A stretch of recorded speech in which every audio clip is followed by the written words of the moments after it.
Olá, tudo bem? Bom, seja bem-vindo a mais um Fala Professor, Fala Professora. Hoje eu estou aqui com a professora Sinara Celistre. Seja bem-vinda, professora. Obrigada, Estela. Um prazer estar aqui contigo, conversando. Bom, professora, eu tenho aqui nessa nossa novelinha, eu tenho 2 perguntas para fazer para você, tá? E aí, se você for muito bem nas 2 perguntas, você ganha um braço quentinho. Oh, que bom, que delícia. Que bom. Então, vamos lá. A primeira pergunta é: conta um pouquinho da sua formação pra gente. Como é que você se formou professora? Como é que você chegou até aqui? Conta um pouquinho pra gente. Bom, a minha formação é em pedagogia, né? Minha formação inicial. Mas antes da pedagogia, eu já fui da época em que a gente fazia magistério. Então, eu fiz o curso do magistério no meu ensino médio. E, em seguida, já comecei a atuar como professora do ensino fundamental, mesmo somente com magistério. Sim. Fiz o curso de pedagogia. Isso tudo aconteceu no Rio Grande do Sul, né? Eu sou gaúcha. Mas, depois de 8 anos de exercício da profissão, eu fui para Fortaleza, fui morar no Ceará. E no Ceará eu fiz meu mestrado. Aí passei 12 anos no Ceará e vim para Brasília. E aqui eu fiz o meu doutorado. Então, eu tenho uma formação assim toda direcionada mesmo para a educação, sempre foi o meu foco, né? Uhum. Muito voltada para a formação de professores, que é uma área que eu gosto muito, me realizo muito. Então, essa foi a minha trajetória em termos de formação acadêmica, né? E, além disso, eu tenho algumas pós-graduações que são mais específicas de algumas áreas. Como eu comecei com alfabetização, por exemplo, no ensino fundamental, na época eu fiz uma pós em alfabetização. Depois eu fui trabalhar com educação profissional. Aí eu fiz uma pós relacionada à educação profissional. Então, eu vou articulando, né, a minha formação com o meu momento profissional também. Ai, que legal, professora. E é interessante na sua fala que você falou que começou ali na educação básica, né? E aí você só ficou na educação básica? Você passou por outros caminhos? Passei por vários caminhos. Eu só não atuei mesmo na educação infantil, né? Mas o ensino fundamental, desde a alfabetização, naquela época, a alfabetização era ainda no ensino fundamental. Uhum. Então, eu trabalhei no ensino fundamental, nos anos iniciais do ensino fundamental. Trabalhei no ensino médio, com educação profissional, em cursos de aprendizagens, cursos técnicos do Senai. E trabalhei também 8 anos como professora de graduação e pós-graduação na Universidade Estadual do Ceará, onde eu morei bastante tempo lá. Então, eu atuei bastante tempo como professora de graduação e pós-graduação também. Na verdade, mais de 8, porque eu fiz os outros trabalhos depois que eu me desvinculei, né? Uhum. Eu continuei trabalhando como free, assim, nessa universidade. Uhum. Então, você passou por todas as etapas de educação. Passei. Fui coordenadora pedagógica também, diretora pedagógica do sistema de ensino lá no Ceará. Olha. Então, eu consegui transitar, né? Além dos vários níveis, em 3 estados bem diferentes, né? Do Sul, do Nordeste e agora aqui no Centro-Oeste. No Centro-Oeste, é verdade, você passeou bastante. Passei bastante. E aqui no nosso curso de pedagogia, você está levando, né, toda a sua bagagem, dividindo em todos os 5 regiões do país. Isso, agora eu estou em todas as regiões. Exatamente. Aqui no GRAN já estou atuando, né, em todas as regiões. Então vamos para a nossa segunda pergunta-chave. Vamos lá. Tem uma máxima do Paulo Freire, que é aquela, né? Ninguém se faz professor numa terça-feira às 4 horas da tarde. Verdade. Mas a gente sabe que tem aquele momento que é uma aula, um estudante, uma turma, em que você faz um trabalho e você olha e fala assim, nossa, eu acho que eu sei fazer isso muito bem.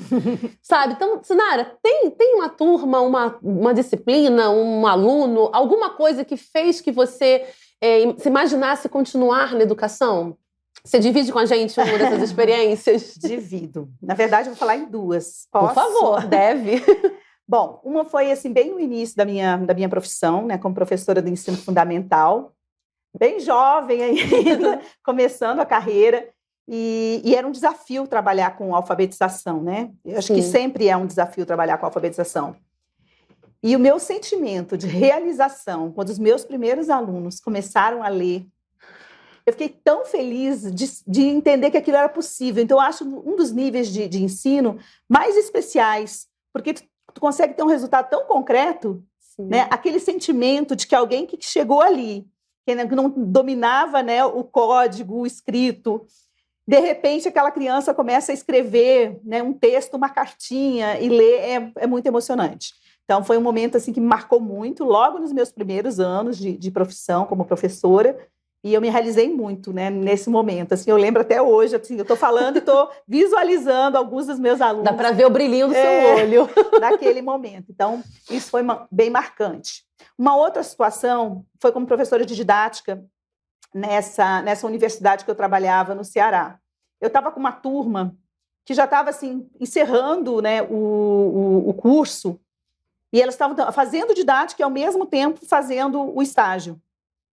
E as minhas alunas começaram a ficar muito angustiadas, porque não se sentiam preparadas ainda para ir para a sala de aula, né? Sim. E questionaram muito isso. Poxa vida, a gente passou aqui tanto tempo e eu não me sinto ainda preparada. E aí eu me senti desafiada naquele momento a fazer alguma coisa de diferente, né? A turma estava meio desmotivada. E aí eu criei um desafio para essa turma, da gente ambientar toda uma sala. Naquela época a gente não tinha os recursos que nós temos hoje, né? De mudar aquela sala para fazer um ambiente imersivo, né? Em que o professor ali se sentisse, como é que eu vou dizer assim, envolvido por tudo que tem a ver com a educação, desde os grandes teóricos até as questões práticas, as informações. E esse meu grupo de alunos fez uma transformação nessa sala, nesse espaço físico, que foi fantástica. A sala virou meio que espaço de visitação da universidade, né? E todo mundo ia lá para ver o que estava acontecendo, porque eles pintaram a sala, ajeitaram o quadro negro, criaram painéis informativos, onde eles poderiam, né, trocar informações. Então, foi um momento assim, muito legal, assim, que eu me senti muito realizada, né, pelo meu trabalho. E anos depois, agora uns 3, 4 anos atrás, um aluno dessa época publica, né, uma foto desse momento no Facebook e compartilha. Daí eu achei fantástico. Então, são 2 momentos assim que marcaram demais. E te marcaram lá nas redes sociais? Sim, marcaram. Ele colocou, professora, lembra desse dia? Foi o dia que eles fizeram a entrega, né, do ambiente. Foi muito legal. Nossa, então você reviveu tudo novamente com essa lembrança. Com essa lembrança, foi muito legal. Não foi numa terça-feira às 4 horas da tarde? Não foi. Mas foi por aí, acho que foi à tarde. Mas fez sentido para você e fez sentido para os seus estudantes, né? E a gente entende o quanto o professor é capaz, e assim, não só um nível de discurso, né? Uhum. Mas o quanto a gente realmente é capaz de impactar, né, a vida do outro, né? E vice-versa, a gente acaba também se impactando, né? Aprendendo com os nossos alunos. Então, sim, foram 2 momentos que eu guardo com muito carinho na memória. Certamente tem outros, né? Mas esses foram bastante especiais. Sinara, muito obrigada. Esse aqui é o nosso Fala Professor, Fala Professora. A ideia era essa mesmo, a gente partilhar o que nos impactou e o que nos motiva a continuar, né? Porque ser professor não é só apenas vocação, amor, tem tantas questões envolvidas, mas são essas pequenas informações, esses pequenos detalhes que fazem com que a gente continue no campo educacional. Então, grata pela sua partilha. Espero que os outros colegas que estejam lá assistindo possam ter você como, né, uma inspiração e pensar, olha, mesmo sem material necessário, a gente consegue sim fazer uma diferença no nosso cotidiano, no nosso dia a dia. E você merece um abraço quentinho. Que bom! Então, um abraço quentinho para você. E até o próximo Fala Professor, Fala Professora, tá, pessoal? Beijos e beijos em todas!